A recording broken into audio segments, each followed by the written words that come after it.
Dalam keheningan adorasi, tersirat refleksi identitas diri, tubuh yang lelah akan salib hidup, jiwa yang luka karena sakit hati, roh yang kotor karena dosa. Timbul kerinduan sosok seorang ibu yang memberikan kekuatan, yang membalut luka-luka, dan yang menerima apa adanya. Siapa lagi jika bukan Bunda Maria? Inilah asal mula lahirnya komunitas Mater Pecatorum, yang berarti Bunda para pendosa. Ibu, inilah anakmu. Demikian pesan terakhir Yesus kepada ibunya sebelum wafat. Sebagai bukti kasihnya, Yesus bukan hanya menyerahkan nyawanya saja, tapi juga memberikan seseorang yang berharga, yaitu ibu kandungnya sendiri. Yesus menitipkan kita semua orang berdosa kepada Maria, agar manusia juga merasakan kasih yang sama seperti yang Yesus rasakan dari Maria. Sejak itu, Maria tidak hanya Bunda Allah saja, tapi Maria juga tidak malu menjadi ibu kita, Bunda para pendosa. Padahal dirinya kudus, tanpa dosa, dan Maria juga tidak benci kepada kita. Padahal akibat dosa kitalah putranya disalib. Inilah alasan komunitas ini diberi nama Mater Pecatorum, artinya Bunda para pendosa. Arah spiritualitas komunitas Mater Pecatorum, yaitu Totus tuus ego sum, et omnia mituasan, yang disingkat Totus tuus, artinya aku milikmu seluruhnya, dan semua milikku adalah milikmu. Ungkapan ini menjadi moto pelayanan mendiang Santo Yohanes Paulus II selama masa keposannya. Makna spiritualitas ini adalah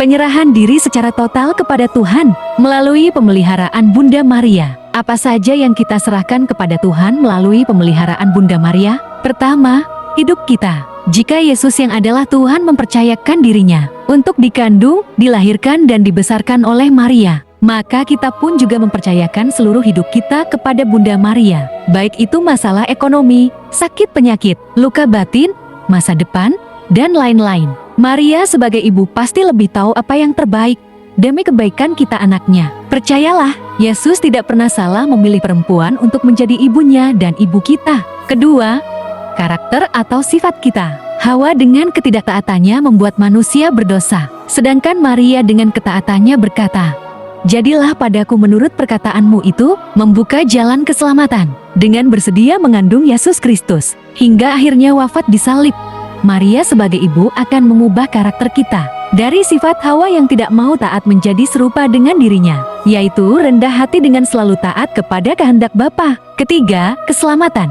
Dalam Ibrani bab 12, ayat 14, tertulis tanpa kekudusan tidak seorang pun akan melihat Tuhan. Dosa membuat kita menjadi tidak kudus, sedangkan Maria sendiri kudus tanpa noda dosa. Maka sebelum bertemu Yesus, Maria terlebih dahulu akan membimbing dan mempertobatkan kita ke jalan kebenaran, hingga akhirnya kita layak bertemu dengan Yesus. Dalam komunitas Mater Pecatorum, Maria digambarkan sebagai tempat yang aman dan nyaman bagi anaknya. Maria dikatakan sebagai tempat yang aman, karena di bawah perlindungan Maria, kita dimampukan untuk bisa lepas dari serangan kuasa gelap dan godaan dosa. Ingat, Bunda Maria adalah sang perempuan penuh rahmat yang menginjak kepala ular dan yang dikandung tanpa dosa. Jadi, Maria berperan sebagai seorang ibu yang akan selalu menjaga anaknya dari godaan dosa dan tipu daya iblis.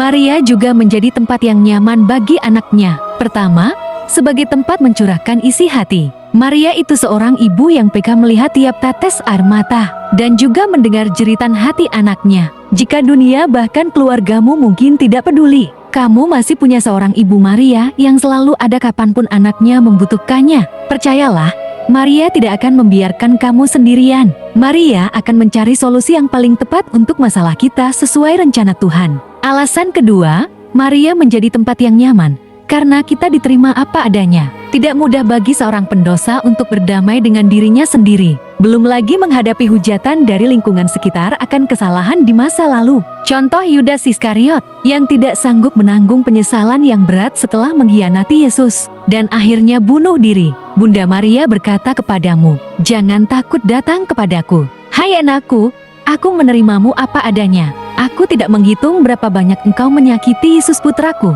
Bagiku yang terpenting adalah saat ini engkau bertobat dan ada dalam pelukanku. Aku tidak mau lagi ada anakku yang mati binasa karena dosa. Melihat putraku Yesus wafat saja sudah pukulan berat untukku." Jika lewat perantara Maria, Yesus berkenan mengubah air menjadi anggur dalam perjamuan di Kana, Maka lewat perantara Maria juga, Yesus pasti berkenan mengubah hidup kita dipenuhi damai sejahtera dan menerima kita para pendosa dalam kehidupan kekal di sorga. Jika Yesus membutuhkan Maria sebagai ibu kandungnya, gereja membutuhkan Maria sebagai bunda gereja, malaikat juga membutuhkan Maria sebagai ratu para malaikat. Adakah di antara kamu para pendosa yang tidak membutuhkan Maria? Harapan Maria bukan hanya ibu yang mendoakan dari sorga, tapi juga ibu yang selalu bersama anaknya melewati badai hidup, membimbing anaknya ke jalan kebenaran, dan membawa kita semua kepada Yesus.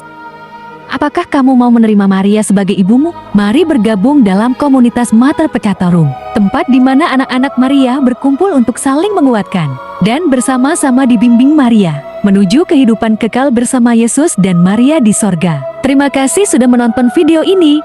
Tuhan memberkati.